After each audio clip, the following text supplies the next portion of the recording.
Hello and welcome to Rights and Recourse, a program that tackles legal issues, bringing you information and analysis. My name is Dumile Mateza. Remember, you can also be part of our discussion today by tweeting us at Rights Recourse or calling our studio line on 011 714 5497 or 5498. Alternatively, email your thoughts to rightsandrecourse at sabc.co.za.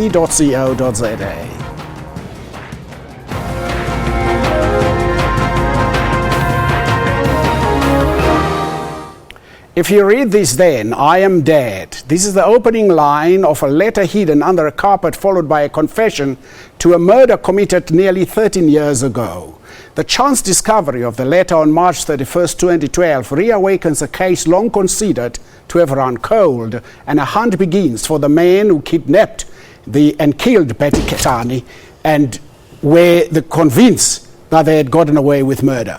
The investigations would span 5 countries and world-renowned DNA laboratory called in to help solve the forensic puzzle.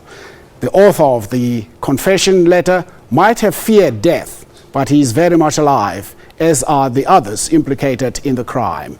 Betty Ketani, a mother of 3, came to Johannesburg in search of better prospects for her family. She found work as a cook at Crank's restaurant, one of the city's most popular restaurants, and one day she mysteriously disappeared. Today on Rights and Recourse, we examine the intricacies involved in the revival of the cold case, the detection and investigation, the DNA tests, the prosecution and judgment. All seem to prove that the long arm of the law will eventually catch up with you if you are a perpetrator of crime. To navigate our way through this case are Deputy Director of Public Prosecutions for the Gauteng Division, Advocate Herman Broodryk, who was the prosecutor in the case, and Senior State Advocate Namika Kolas. Later in the program, we will be joined on the line by Betty Ketani's brother, Mr. Eric Gula. Ladies and gentlemen, good afternoon and welcome to Rights and Recourse. Good afternoon. Good afternoon. First of all, let me ask the question, what is a cold case? A cold case is literally what it means. It's no longer warm. In other words, there's no leads, nobody has been arrested, and as in this case, there was not even a body. There still is no body. So that's why we call it a cold case. It was going nowhere. Who was Betty Ketani and why was she killed? That is one of the great mysteries in this case. What we do know is that Betty Ketani was employed as a chef at Crank's restaurant, a Thai restaurant in Rosebank, for many years. At some stage she was kidnapped, and then what followed, eventually her death. Up to today we still don't really know what the reason for her death was. There were suggestions that it had something to do with theft of money and that she was dismissed, but even that could not be proven after all this time. And even in his judgment on sentence, the presiding judge said the reasons remain unknown for her death. The motive for the killing is unknown. We just know that she was a mother, a woman who'd come to work here in Johannesburg, and nobody knows why she was killed. The accused have not offered any explanation as to why she was killed even after their conviction. So we all remain unclear about what the motive was for the killing.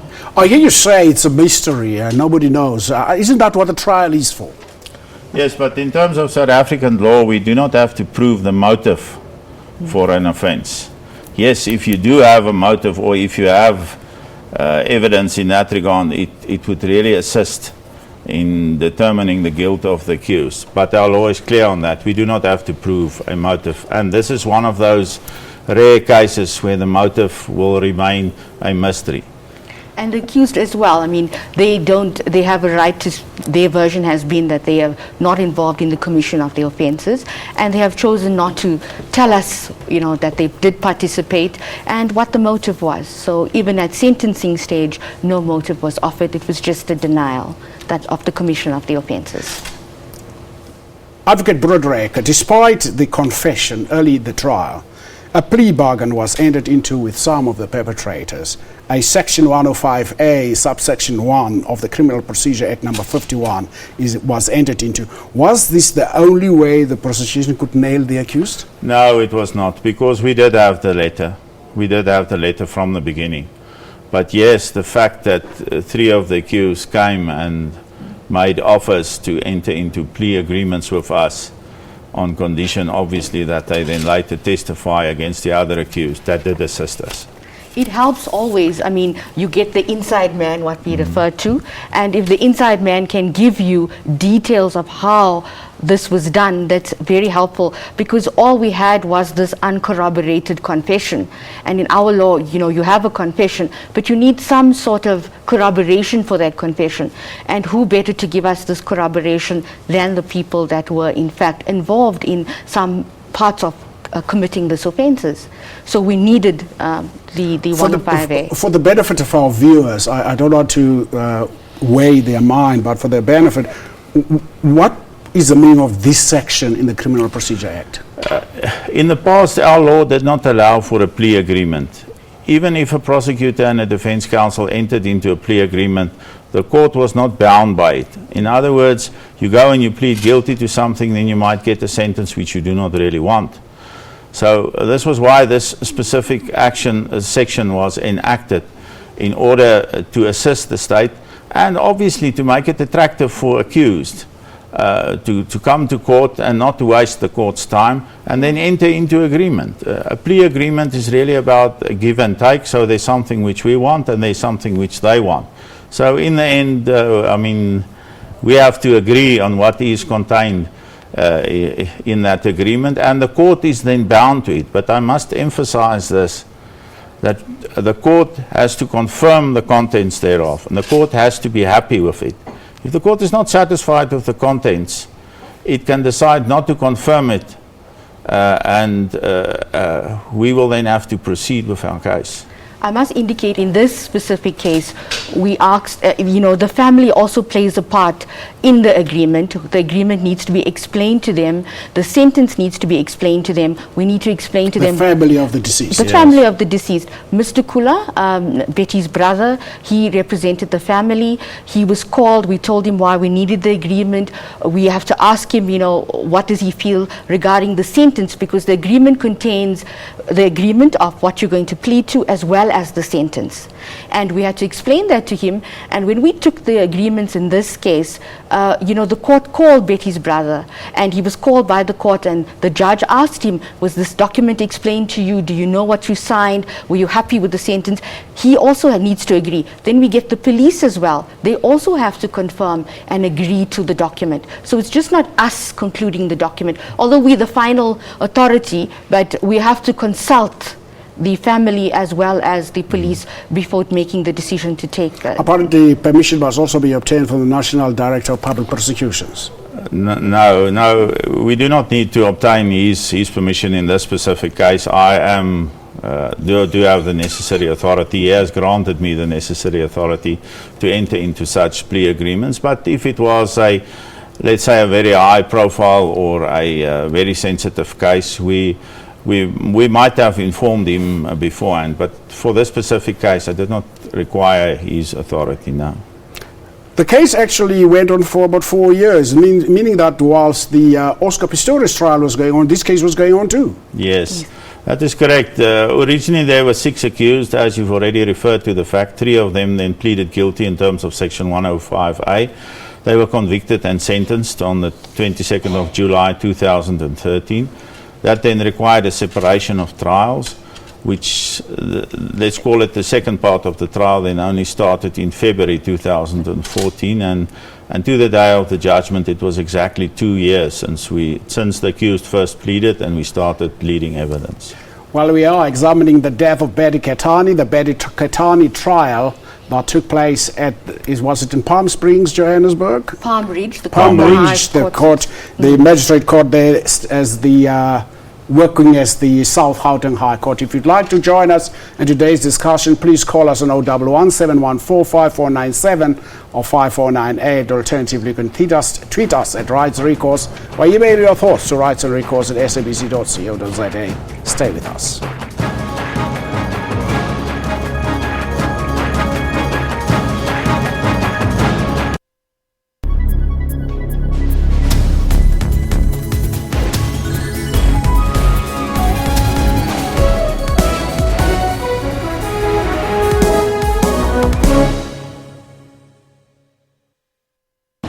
It's almost time for the Carling Black Label Champion Cup.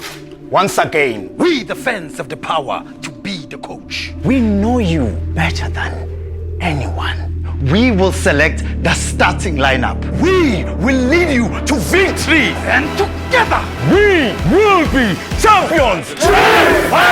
To select your starting lineup, see Park for details and be the champion coach.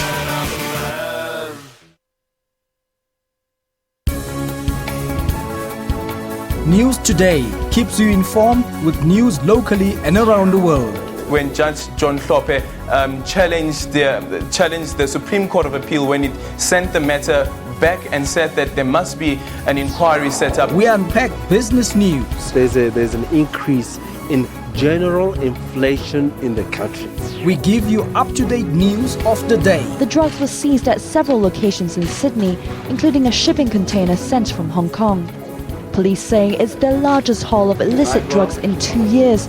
We round up sports news. Kotata, tell me about the legacy that you would like to build and be remembered for. Trying to get my foundation running, which is going to focus on, all the sport, doesn't matter disability or able body. So, I'm passionate about sports.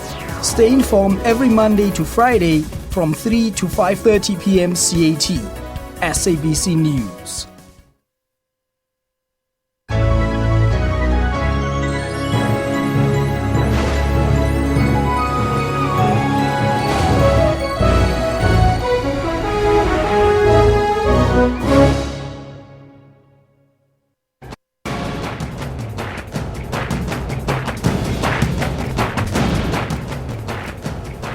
Welcome back. We continue to examine the trial of the Betty Katani case that involved several men and a woman who they were sentenced on the 6th of May this year, about a couple of weeks ago. Advocate Broderick, it is normal that the defense would always target the evidence of those who have entered into a plea bargain with the state, saying they're trying to cover their complicity. And an advocate like Lawrence Hoders would not leave that.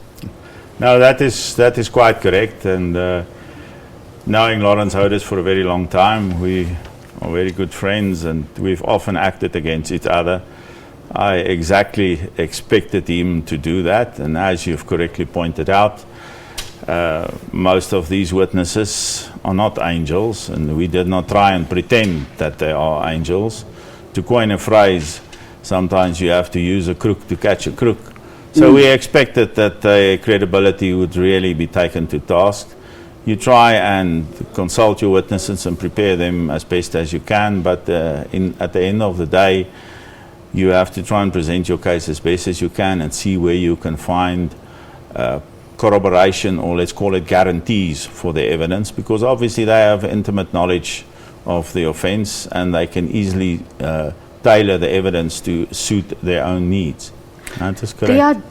Their credibility from the beginning is in question because they are, as Mr. Broderick said, crooks. So obviously they're going to be easy targets for any defense advocate to go after them, to go after their statements, to say you're a crook, you participated in the crime, you've got a sentence agreement now, that is why you come here to testify. So they're easy targets, and obviously you will have to prepare for that. Nomika, it is pretty clear reading the confession. It is pretty clear that the person who drafted the confession actually wanted it to be found. Yeah, it's clear because he indicates in the confession, if you're reading this, I'm dead. So it's clear that he thought perhaps something was going to happen to him. Either he was going to be arrested, either he was going to be killed, and he wanted this to come forth. He wanted the people, whoever had assisted him or some of the perpetrators to be brought to book. That is why it is addressed to his friend Sando. And it says, Sando, if you're reading this, help me black out some of the names that you don't want. And he gives details of the people. So it's clear that he wanted all of this to be uncovered. He gives his own particulars, he signs the document, he lists the vehicle that he drove, he lists telephone numbers, and he also lists firearms that he owned, things that we could easily trace back to him. So it's clear that he wanted to be found. It would seem to me that despite the disappearance of Betty Katani in May 1999, being reported to the police initially, this was reported as a missing person. The police did very little to actually make an effort to find this. Well, this is now also 2020 hindsight, because unfortunately this only came to light in 2012 when the letter was found and the accused were arrested. So it's somewhat difficult for us to really comment on that. But yes, from what we could see, not much following up of the evidence was done at that stage, but I must also say she disappeared without a trace, and I very much doubt that they could have really done anything more. Well, I'd like to say we did try and get hold of the investigating officer in this case, Gerard van Wyk, Captain Gerard van Wyk, but unfortunately after a trial as long as this and an intricate trial like this, he took leave and he's still on leave. The question I would like to ask, another question, is despite a decision was taken that DNA must be obtained from Betty Katani's children, yes, but strangely some of the bones sent to the International Commission for Missing Persons in Sarajevo and Bosnia-Herzegovina for analysis. Why would you need more DNA when the examination in Pretoria was conclusive, or was it inconclusive? The examination, her bones, when it was recovered in the property in Kenilworth, was old. It was degraded bones. So obviously the forensic team that went there to excavate the property found degraded bones, and they knew our lab doesn't have the expertise to work on degraded bones to extract the DNA. The DNA in our lab was not conclusive. They could not extract DNA. So at the scene already, what they had done was 3 bones were sent to our lab in Pretoria and 3 were sent to Bosnia. Bosnia specializes in recovering DNA from degraded bones. So the decision was made then. And what happened in Bosnia, they tried 2 bones, and on the 3rd bone, they managed to then uncover DNA. Our labs could not uncover DNA. Then we had to take the samples from her children to see if their DNA profile matched the profile that was obtained in Bosnia. This also indicates you in Bosnia, we didn't get a full profile, we just got a partial profile, but it was sufficient for them to say that this DNA was 4,740 times more likely to be the mother of the 3 children of Betty Katani. She was the donor of that bones, was the mother of the 3 children, and then they could also say that it was a female and that it was human bones. So that is why the decision was made at the scene. And that's good police work. We must thank the police for that, because at that stage already they had the foresight to say we might not get the DNA here, but we can send it to Bosnia where we could get the DNA. Well, I'll come into the relationship between you and the police, how you guys worked together to crack this case, which was a fascinating way of working. I quite enjoyed reading about that. But another thing I read, Herman, was I read that you squaring up with Lawrence Holders was like a battle of lions. Was this your first encounter in the courtroom? No, it was not. We have probably known each other in excess of 20 years. As young junior counsel, we appeared against each other, and now that we are both senior counsel, it just so happened that we had to do battle again. And that's a phrase the press coined, but yes, it was a big battle, and I would have expected it to be a big battle. We tried to present our case as best as we could, and obviously he had to act in the interest of his client, and he tried to do the best he could. I am not too sure what charges were actually in the end put to the defendants, but It would seem to me that some of the charges that the author of the confession admitted to in the confession, like posing as a police and defeating the angels of justice, were these pursued? They were not pursued. I think at that stage we didn't have sufficient evidence, we thought, to go after those charges. So they were not pursued. That's an allegation made in the confession, but we could not find any corroboration for that. We do know, however, that accused number 2 and 3 were both policemen at that stage, the Ranger brothers. And we also know that they assisted Carrington Lawton, accused number 1, in kidnapping her from the Kopanong Hospital in Vereniging. So yes, there was police complicity, and we have thought about it, why they were there. Were they there to assist with a police identity card, or did they pretend something, or what exactly did they say? Because the medical records were destroyed, we could not find them. So really what happened there is speculation, except from what we could see in this confession letter. And of course, accused number 2 and 3, the 2 policemen, they averred that they had in fact been to Kopanong Hospital, but they tried to put an innocent explanation to it and say it happened in 1995 and it was just a chance journey and a chance meeting. In the end, that version was rejected by the court. Somewhere we read that you had the confession with all the numbers of the people implicated in the confession. It was not difficult to find the people.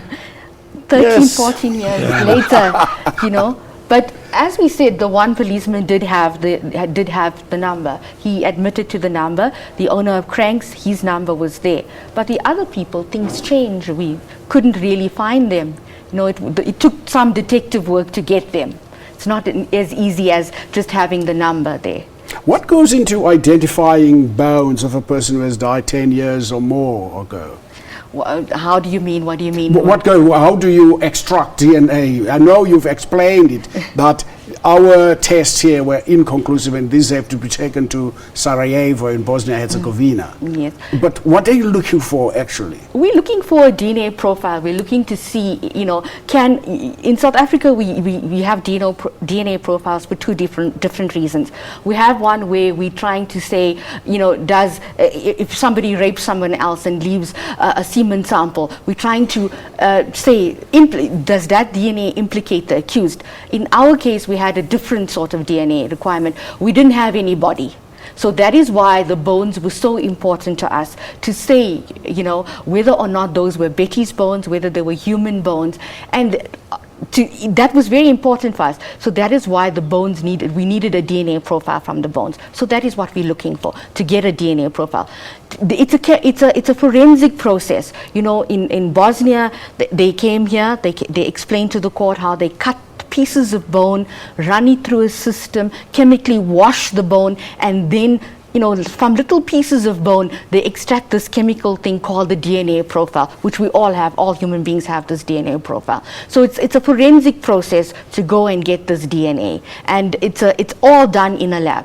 Although we have it, I mean, Bosnia with its mass graves and the war that happened there, they have the techniques available. We couldn't do that. They have a simple solution where they put this bone in and decontaminate the bone before they cut it into pieces. Our labs don't do that. So we don't have the expertise to do that. So I was actually surprised also read that the defense put forward the issue that the crime scene was contaminated, but it would seem to me they contaminated the crime scene first, where they went and dug out the body. Yeah, that can be one explanation, but obviously in a case like this where you deal with forensic evidence and a conclusion, the easiest way to attack it is to stay away from the conclusion and to concentrate on the events leading up to that. In other words, the causal chain. Was the scene properly guarded? Was it safeguarded? The transport of the exhibits, was it properly marked? Was it properly dealt with? And, you know, as in any case, mistakes happen. Yeah. And there were some mistakes made, typing errors in statements and stuff. And I mean, it was placed before court. I remember you had to jump in. There was a typo in one of the statements given by the police, and you had to jump in. Yes, there was the evidence of the one witness who excavated the grave, and then there was a question about the number of bones, and only 3 of them were photographed and not all 6, and why they were marked differently. And then there was this question of the error in the seal number. But we could explain that, the witness could explain that. But obviously the attack is to break the causal chain. That we'll was come the back strategy. to this. We'll come back to this when we come back from the break. If you still want to join us on today's discussion, you can please call us on 011 714 5497 or 5498. Alternatively, tweet us at Rights and Recourse or email your thoughts to rightsandrecourse@sabc.co.za. Stay with us.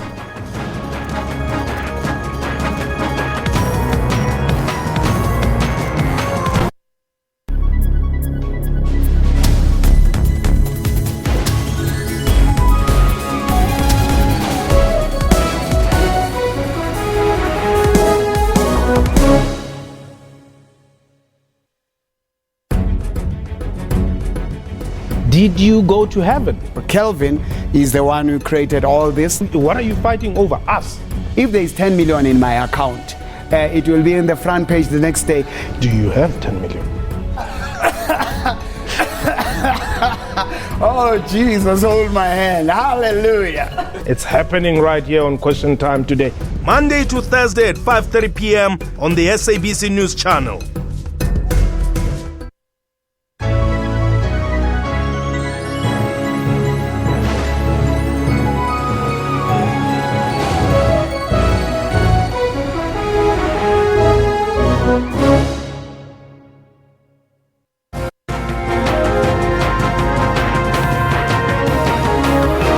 Welcome back. You're still watching Rights and Recourse. So come back to the very question we were answering there, Advocate Broderick.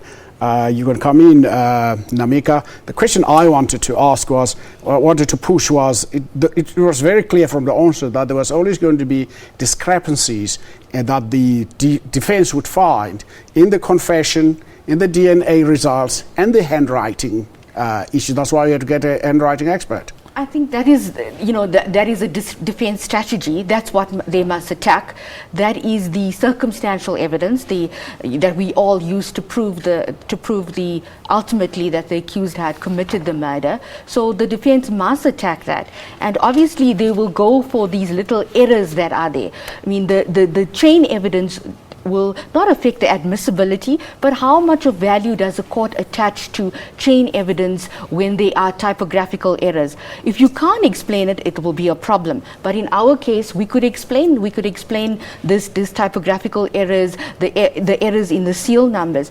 You know what? In this specific case, everything happened quickly. You must know that the bones were sent to a foreign destination. It's one of the first cases where this has happened. So errors happened, things happened. And then when you came back and we found that there was a positive result, and in Bosnia they could recount, they said, this is the package that we received, they photographed it from the time they received it until the time on which they got the DNA. So then that was sorted out, there was no problems regarding the chain. And we could explain that, but where you have problems where they can't explain it, the defense will attack that and will attack how much of value can you attach to evidence like that. Even the handwriting, I mean the handwriting as well, we had the handwriting expert come and indicate that the handwriting he had on the confession letter could have only come from the accused. I'm putting it simplistically, and obviously they had to attack that. And then brought in their own handwriting expert to analyze the same type of document, and then he ultimately agreed on the signatures that it could have come from the accused before court. But those are the problems that we had. I just want to hold on there, Advocate Broderick. We have Eric on the line, Mangingi Kula from Queenstown joining us on the line. Mangingi obviously will be talking to us in Xhosa. We'll try our best to translate what he's saying. Mangingi, kunjani mfowethu? Siphilile kunjani tata? Sikhona. Usisi lo namgqibelani nina pha ekhaya? Usisi mane goduka nge-Easters Good Friday, December. So sizova ngo-99 kuba udukile. Ukuduka kwakhe nathini nina xa nisiva uba udukile? Usister wami besemva kwami ulili ebethanda uyotyela iholiday kuye phaya njengoba betisha ecala. So siye sathumela yena njengomuntu ebezazi ke ezandawo wake wokhangelisisa naye phaya eJoburg. Nayilandela kanjani lento nina ukuva kwenu ngalento kaSisi? Nathini ukuba nawuva into yoba usisi wabulawa? Uva kwethu uba wabulawa usisi wethu kunobrother wethu onguviyano seGauteng wayesenza inansika pha wavula idokethe echazwa walahleka then efonela thina family njengefamily thina ke siye sathumela ulili mane ujonga kwezindawo ke ngoku azaziyo pha eGauteng. Then ke sinethemba ke yonke le 13 years njengoba simane sibona kukhumbula ikhaya okanye iyawuhlala ibe khona into iyawuthi vele. Ukhumbula ikhaya? Ukhumbula ikhaya unye umntana sendlini bemane siya cha zange bade bamkhuphe ukukhumbula ikhaya. Nothuka xa kuthiwa nanku uvele umkhondo. Ngo-2012 usister wami uLili ebegula elapha kum for 3 months. Pha kuMay so kwafika ifoni esuka eGauteng sithi hayi uyavakala umkhondo wakhe. Ngabe sengithumela yena eGauteng omamelisisi ba into ithini. Hayi wabuya ke sengiqalela ba hayi usister wethu njengoba lahle ngo-99 wabulawa kwango-99. Saphinda sibuyele kuwe before kula sive nzulu ukuba nenzeni emveni ukuba kuyiswe isigwetyo kodwa saphinda sithethe nawo. Okay ke dad, Nkosi. That was Eric Kula, the brother to Betty Ketani, telling us there that when his sister came to Johannesburg to come and work, they heard that she disappeared because one of his sisters used to come to her on holidays and she used to go home to Queenstown every now and again. And then they heard that she has this year disappeared. They opened up a case of a missing person at the Hillbrow police station and nothing happened. And then they were shocked and surprised to hear that there is something that is happening around this issue until the trial. But let me come back to you, Advocate Broderick. You seem to have pulled all stops in this case. From the DNA testing in Bosnia and Herzegovina, the handwriting expertise, and the expert witnesses that you had. What motivated you? Well, firstly, when the police officers came to my office for the first time and they told me about this case and they showed me the confession letter, I just realized that this is a 1 in a million cases. You know, it is the type of cases which I would never again in my career probably have to deal with. In our law, there's probably only about 10 or a dozen or so reported cases where there has been a conviction where no body has been found. So obviously that was the challenge for me, and I expected from the beginning that it is going to be very difficult. You are faced with the situation that you do not have a body, you do not know what is the cause of death. You do not have any testimony, any forensic testimony in that regard. We still do not know exactly how she died, although the accused has now been convicted of murder by way of the circumstantial evidence which was laid and the contents of the confession. But yes, that was the big challenge, and I immediately realized this is a 1 in a million case. If I don't do it now, I'm probably never going to have the opportunity again. But with the question I'm asking, you say the accused was found guilty and sentenced on circumstantial evidence. How important is circumstantial evidence? It is very, very important. You know, it could be one of the most important aspects because you can get an eyewitness. I don't want you to lose your train of thought. Let's keep that. Let's take this call from Sipho from Mpumalanga. Okay. Sipho, good afternoon and welcome to Rights and Recourse. Good afternoon to you, sir. Yes, sir. Sipho. What I'm trying to say is it not better if they plant the informants with the people who are serving the sentence? Because more often than not, when the people start serving a sentence, they normally open up and say, because the most important thing is to find the motive, because behind the motive, there could be another case linking them to the crime. Thank you. You heard Sipho what's about. What will link that to this? Probably you should first respond to finish your answer to the last question, and probably Herman can take us to Sipho is saying, should you not plant informants in the in the cells? But this case is far from over if the extradition is anything to go by. Well, let me just finish on the circumstantial. You don't need eyewitnesses, as I indicated. Sometimes a case can be more difficult by eyewitnesses. You can test the person's visibility, whether he really saw things. Here we have circumstantial evidence, scientific evidence that can link the accused, independent evidence. And that is why, little pieces of circumstantial evidence can convict a person, can be more important than direct evidence that we have. Advocate Broderick, if you can touch on what Sipho was saying and also touch on the extradition process. Yes, what Sipho has said, there is cases where we can do that, but obviously, we didn't have anybody in custody. We did not even know about the offence until the letter was by accident found when the house was renovated. I think what Sipho is saying, now that they are in custody, you can have somebody there listening to them so that there's going to be new evidence you can link to the extradition. Well, there's still, although they applied for leave to appeal, that has been dismissed, but there is still the remedy available for them. To apply to the President of the Supreme Court of Appeal for special leave to appeal. So there's still an appeal process open. So I very much doubt, for 4 years they have maintained their innocence, and I'm not sure they will divulge anything now until the appeal process is finalized. Yes, after that, it is a normal practice that at some stage, we will consider something like that. There was a time, probably, to tell me if I'm wrong, where you must have thought that the case was slipping away from the state's grasp. Yes, you sit there and these accomplices, as you refer to them, the 105A witnesses testify. And my good old friend Lawrence Houdis cross-examines him for 7 days. And the witness literally starts to fall apart in front of your eyes. And there's nothing you can do. As I've often said to Namika, this is the grin and bear it time. You just have to sit it out and prepare your strategy to see whether you've got further witnesses on crucial aspects of the evidence where you can have corroboration, or as I referred to it earlier, some sort of a guarantee. But yes, we had your days when you thought things were not going well and the case is slipping from your fingers.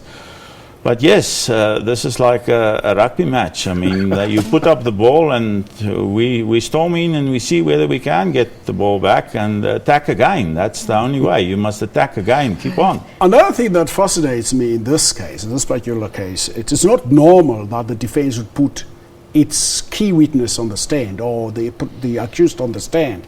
It is a prosecutor's dream that the defense put the accused on the stand. Yes, well, I would not say it's normal, but often there are cases where they would just close their case without leading, as you call it, the key witness, the accused in this case. But in this case, obviously, there was so much circumstantial evidence, the 105A witnesses, the handwriting expert, the DNA expert evidence. So accused would have to give some sort of an explanation. And that is a prosecutor's dream. You sit there and see how your witnesses are taken apart for 18 months or so. Now you've got the opportunity, and this is your time now. The proof in the pudding is in the eating. You have to cross-examine him. And he did cross-examine. Let's go for a break. If you'd like to join us, you can still call us or tweet us on Rights and Recourse. You can send your email to SABC Rights and Recourse at sabc.co.za. When we come back, we'll try and get hold of Mangingi Gula again and head for final resting place of Sisbeti Ketan. Stay with us.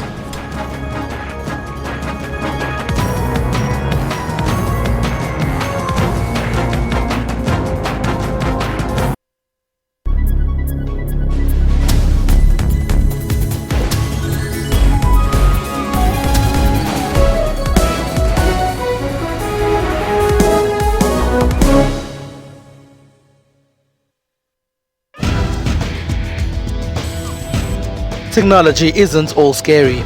There's also fun stuff like gaming. Lots of women do play games, whether it's on their phones or their tablets. Then there are Africans who are using new tools to make other people's lives much easier. We typed the whole CV on a small, QWERTY Nokia phone. For all these and other technology and social media news, join me, Spumelele Zondi, every Sunday at 7:30 p.m. Central African Time on SABC News.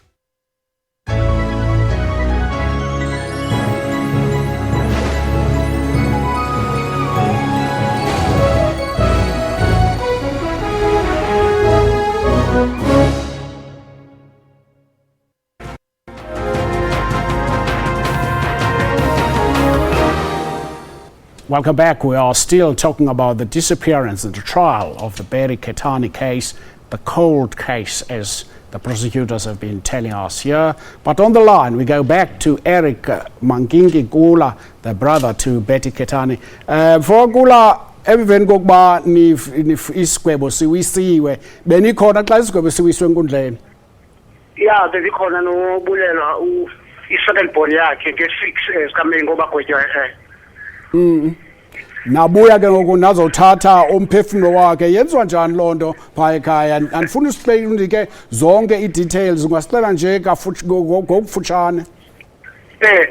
Hayi, thina ngokwesiko lethu ndiye ndawuxelela ifemeli yam uba bagwetyiwe, then ke ngoku sathi ngokwesiko lethu sayothatha umphefumlo saya kulaa ndawo ebulewe kuyo kulaa bhasi, sathetha naye sathi sithatha umphefumlo wakhe, saya kulaa ndawo engcwatywe kuyo kwelaa Yesu, samxelela uba ke sizile nasengcwabeni, so sahambe sithetha naye ke ngoku kulaa vans ebhokisini, simane simxelela uba sindawuni. Safika eQueenstown ke ngoku senza umngcwabo wakhe ngokupheleleyo. Hayi Nkosi Mhlekazi, noba niyifamily nilusapho nixolile ngokungaphakathi niyakwazi ukuthi siyamazi usisi wayaphi na? Saxolile ngoku sisafuna kude kuqhubeleke sive ngaba base-Australia ba into ithini. Sivile Mhlekazi, enkosi. Enkosi kakhulu, sivelana nani. Okay, ndiyabulela. That was Eric Nkula, the brother to Betty Ketani, speaking to us on the phone from Queenstown. She said there they came to fetch her spirit and told her all the way as they drove down to Queenstown, and then they had a decent burial, not of the body, but of the spirit. I didn't ask him what that means. Probably one day we'll have another program where we talk about what do we mean when we talk about the spirit of the dead. The one other question for me that I'd like to quickly go through. The accused said he had an alibi. What was this alibi?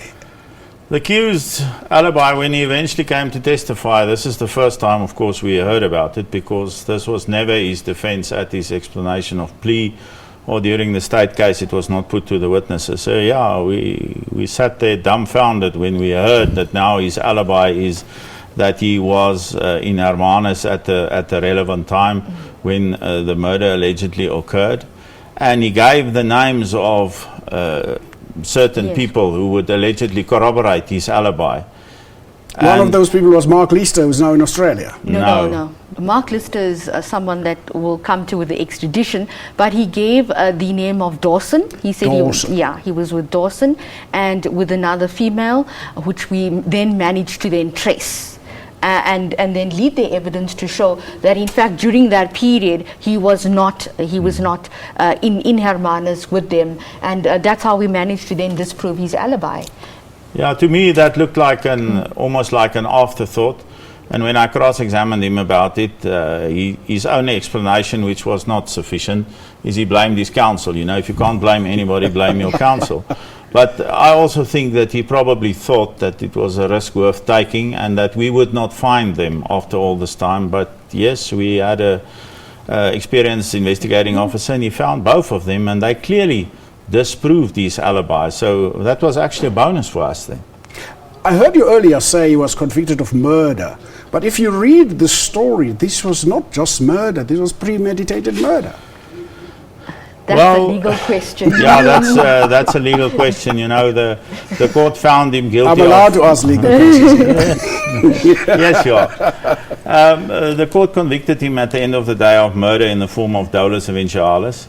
There's that word again. Yes, there's that word again. So while the one is not dependent upon the other, premeditated murder you would normally get with a form of intention being direct intention, or dolus directus as we refer to it. So once the finding of the court was that the requisite form of intention was dolus eventualis, it was a problem for us to persuasively argue that this was premeditated murder. It was still very serious, as murder is, and the so-called Minimum Sentence Act applied. So he was looking at a minimum sentence of 15 years. The court found that he had to sentence him in excess of that, and on the murder count he was sentenced to 20 years imprisonment. So yes, you know, there were so many hurdles for the state. At the end of the day, the requisite form we could prove was dolus eventualis. In other words, that he, when he acted as he did, he must have foreseen that the accused could have died and was reckless in respect of the consequences that would follow.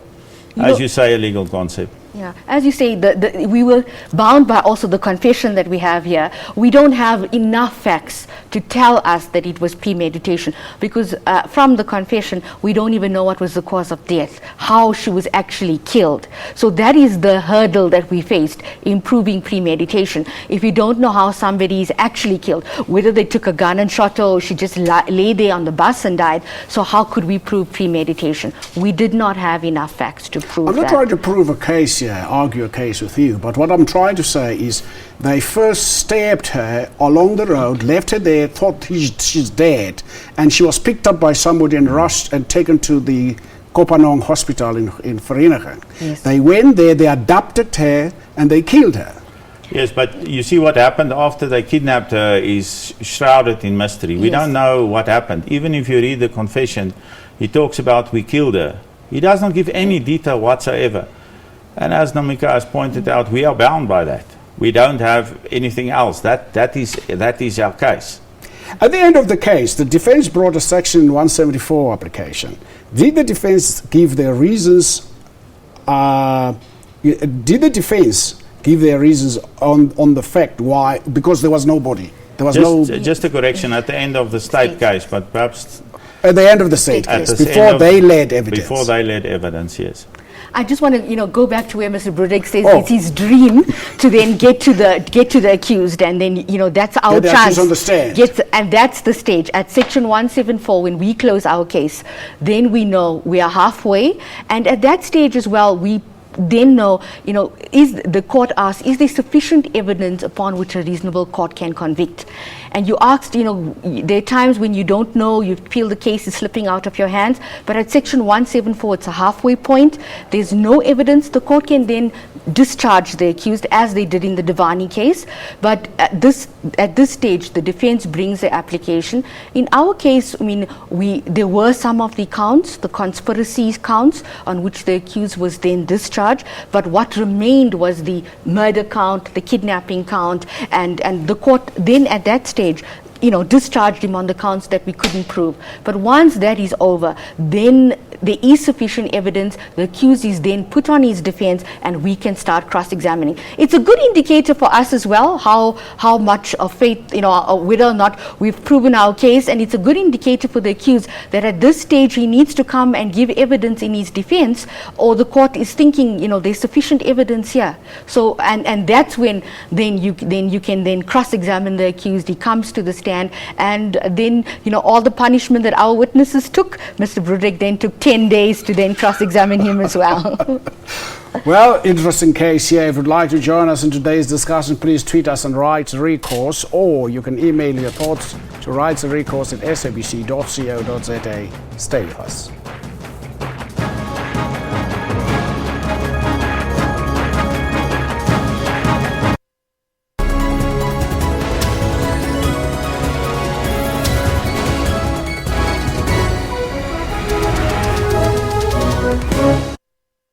Certain choices in life lead us not to our destination. Prostitution will not. Everything that I used to do then, it was something that I never thought of, I never dreamed of. One bad choice in life led her to another. Most of my clients, they used to ask me a question, what am I doing in that industry? Because it does not suit me at all. Her demons haunted her until she changed her life. I used to pray that, Lord, if you can deliver me from these drugs, I promise you that I will serve you for the rest of my life. She has since found peace and is serving her community. We'll try by all means to spend time with all of our kids. Join your host, Buleng Mulabati, every Friday at 17:30.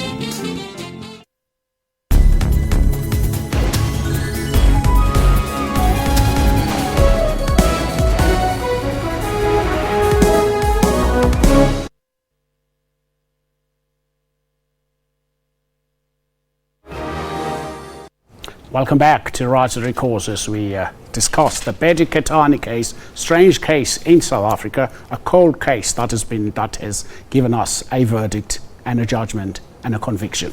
The question I wanted to ask Advocate Broderick, what happens now to the other co-conspirators like Monique, who we understand is in Australia? Yes, that is correct. A lot of evidence was also led that Monique Lemkes was involved because it was part of the state case when we led the evidence. She was Carrington Lawton's so-called paramour. There's clear reference to her in the confession, but a lot of the other witnesses also referred to her. And then there was this gentleman named Mark Lister, who was also in Australia. And it is no secret throughout the case we said we would apply for the extradition, but extraditions is a very time-consuming and lengthy process, and we could not wait for their extradition to proceed with this trial. We had to proceed with this trial. And you know, as to the extradition, I would not like to say anything more because obviously this is still sub judice. An application will be launched, and via diplomatic channels it would be sent to Australia. Namika, does this demonstrate to us as ordinary citizens that we should have faith in the justice system, or is this an isolated case? I don't think it's an isolated case. You know, I think it demonstrates that we should have faith in the justice system. A lot has been made that Betty was, a cook. She wasn't a famous actress or somebody famous, yet we go to great lengths to prove our case. We treat everybody in the same manner. If a crime is committed against you, it's not only me and Mr. Broderick, we have other prosecutors that will put the same perseverance, the same dedication into prosecuting a case. We will do all that is necessary, all that is in our power, and all that we can do to bring your case to justice. Whoever you are, you can be any person. And so I think this case demonstrates that very well. We got a case, we wanted to prove it, and we did. We did everything that we could. And so I think it says to all South Africans that they should have faith in the justice system. All victims of crime should also have faith in in the prosecution of crimes. The other question probably I should be asking is, we have spoken in the past, Advocate Broderick, about prosecutor-driven investigations, like many in European countries, take into account the challenges faced by our police. I'm not saying the police can't investigate cases without the support. They should investigate cases with the support of the prosecutors in South Africa. What prohibits South African justice system to follow this trend? There's nothing that prohibits not so much the justice system, but perhaps the prosecution service to do that. But in fact, we are doing that. As a matter of course, we are doing that. Every case that is brought to a prosecutor, you read the case docket, you give instructions to the police, and obviously in a type of case like this, from the beginning, there was lots of interaction between us and the investigating officer, because this was a special type of case which called for a special type of investigation, and we have referred here to the forensic evidence that also required a special quality, and experience teaches you what you want and what you want to present to a court. But the so-called troika in this regard is nothing new, and I think in this case we really adopted that. The cooperation between us, the prosecution service, the investigating officer, and your forensic witnesses, your DNA and your handwriting, they were the cornerstone of our case. Why did this case never make the headlines? You know, if I can refer to, there was a book written about this case, and the point was made there somewhere by Alex Alisif that this case was at the exact same time as the Oscar Pistorius case and the Divani trial, and as he says, those cases sucked all the oxygen out of the media, to coin a phrase. And this was just another case for us. Every case is important. Yes. But yes, the case is being heard there in Palmridge to the south of Johannesburg, in Recourse, at the time when there were all these other high-profile trials, and they are all trials are important, but that is just the way it happens. Sometimes a case catches the attention because of also what journalists do and what they report. And yeah, I think at the end of the case, it did draw some attention, much more than we expected, but Yes. that is the way it happens. Do you want to add to that? I just want to add, yeah, we went on quietly doing our work there in Palm Ridge. We never expected that it will become such a Out of publicized, the glare of the media. yeah, in the and maybe that also assisted us because we went on quietly doing our work. But you know, just to come back to one thing you asked, you know, prosecutor-driven investigations. In this specific case, we must thank. There were lots of people that assisted us. It was just not me and Mr. Broderick. It was the investigating officer, the other police officials. And really, we would give the instructions and we would say, do this, do this. It was really prosecutor driven. Mr. Broderick would give the instructions, I would give the instructions, and the police would go out and do that. And they really, you know, they don't always get the praise that they do, but they did this, and it shows, it's really an illustration of how we can all work together to get a successful result. Well, ladies and gentlemen, thank you very much for your time. This has been a riveting discussion around the death and the conviction of those who killed Betty Ketani. Thank you. And, Thank you. From us here in the studio, 6,498 transcripts, 97 court days, 46 witnesses, and it ran for 4 years. And the men are behind bars. The main perpetrator in jail for 30 years. This has been Rights and Recourse. This program is repeated at 5 on Wednesday morning, and please find us on YouTube. Thank you to our guests, and goodbye.